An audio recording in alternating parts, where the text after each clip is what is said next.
Self medication का चलन जानलेवा शौक बनता जा रहा है। नमस्कार दोस्तों, मैं गिरजेशन इस समय मौजूद हूं डॉक्टर सुशीला तिवारी अस्पताल में। बिना डॉक्टर के सलाह के बिना लोग नींद तनाव से बचने के लिए दवाओं का प्रयोग कर रहे हैं, जो सीधे उनकी दिमागी सेहत पर असर डाल रहा है। इस संबंध में मानसिक रोग विभाग की असिस्टेंट प्रोफेसर डॉक्टर निकिता देवपा से बात करते हैं कि उनका क्या कहना है।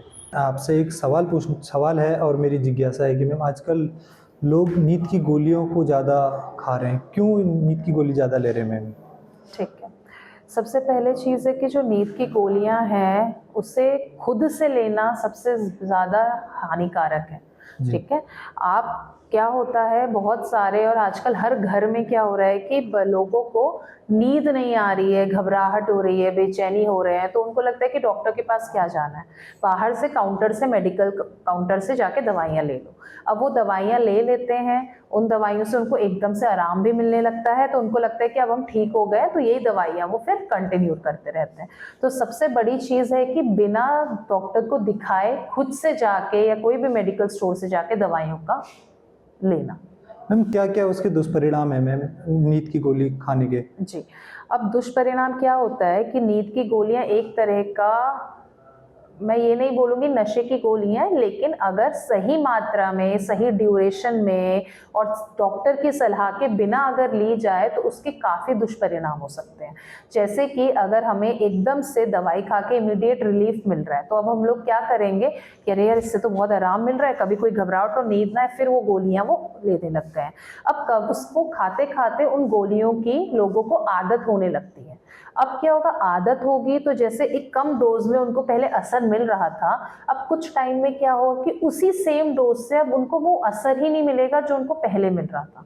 तो क्या करेंगे, उस डोज की या उस पावर को बढ़ाएंगे, उस नींद की गोलियों को उसको बढ़ाएंगे, तो उसके बाद फिर क्या होगा, फिर उससे असर नहीं आएगा कुछ सालों बाद, फिर बढ़ाएंगे। तो गोलियों का एक तरीके से आदत लगना शुरू हो जाता है अगर गोलियों को हम बिना किसी सलाह के लें तो।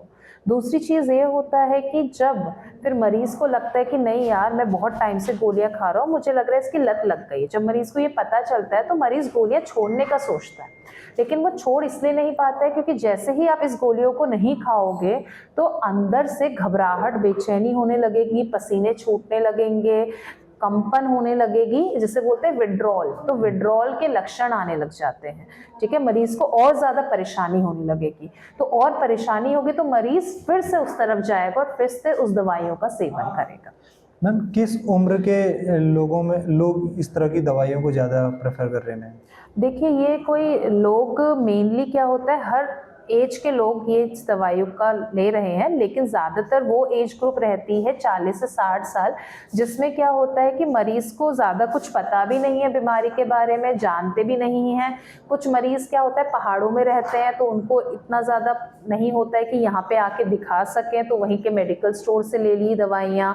कुछ लोग में थोड़ा सा एजुकेशन में थोड़ा सा कमी होती है कि पता नहीं होता है ये क्या बीमारी है, इसके किस डॉक्टर के पास इस बीमारी के साथ हमें जाना चाहिए, तो जो भी उनको असर साधन सुविधा मिल रही है उससे वो कंज्यूम कर लेते हैं।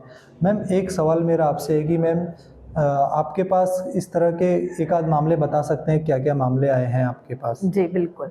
तो क्या हुआ था, एक मेरे पास पेशेंट आई थी, वो पेशेंट करीब करीब अब 48 ईयर्स की एज की थी।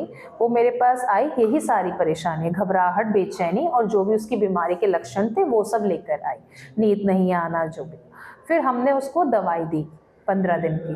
15 दिन बाद हमने बोला कि 15 दिन बाद आपको आके फिर से एक बार दिखाना है। ठीक है। अब मरीज को क्या लगा, मरीज को उन 15 दिन में दवाइयों से बहुत आराम लगा, तो उसने क्या किया कि वही दवाइयाँ मेडिकल स्टोर से जाके खुद से लेने लग गई कि मेरे को आराम मिल रहा है तो मैं यही दवाइयाँ फिर से ले लेती हूँ।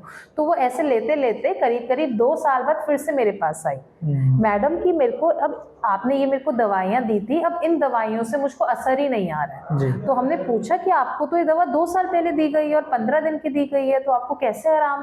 तो उसने कहा कि नहीं मैम, उस टाइम पे मेरे को बहुत आराम आया था, तो इसलिए मैं खुद से ही दवाई खाती रह गई और उसके बाद अब मुझे वो आराम नहीं मिल रहा है उस दवा से, तो अब मुझे क्या किया जाए?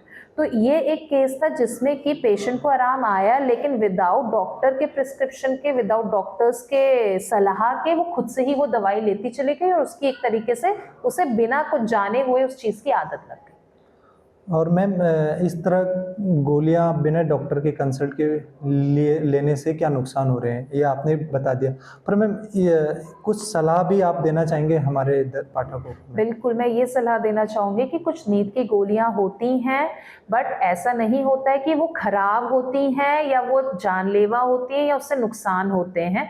बहुत केसेस में नुकसान भी होते हैं, कन्फ्यूजन हो जाता है, दिमाग की नसें सिकुड़ने लगती हैं, भूलने लगता है इंसान, लेकिन वो तभी मुमकिन है जब आप बिना डॉक्टर के सलाह के और लंबे समय तक वो गोलियां अपने खुद से जाके ले रहे हैं। लेकिन अगर आप एक डॉक्टर के ऑब्जर्वेशन में, डॉक्टर के कंसल्टेशन में अगर वो दवाई लेते हैं, तो डॉक्टर को एज अ साइकेट्रिस्ट हम लोगों को पता होता है कितनी पावर में दवाई देनी है किस मरीज को, किस उम्र के मरीज को कितने दिन तक देनी है और कब उन दवाइयों को बंद किया जाना है। तो वो सलाह के बिना किसी सलाह के आप दवाइयां मेडिकल स्टोर से ना। अगर आप ये वीडियो YouTube पर देख रहे हैं तो हमारे चैनल को सब्सक्राइब कर बेल आइकन दबाएं और Facebook पर देख रहे हैं तो हमारे पेज को लाइक करें।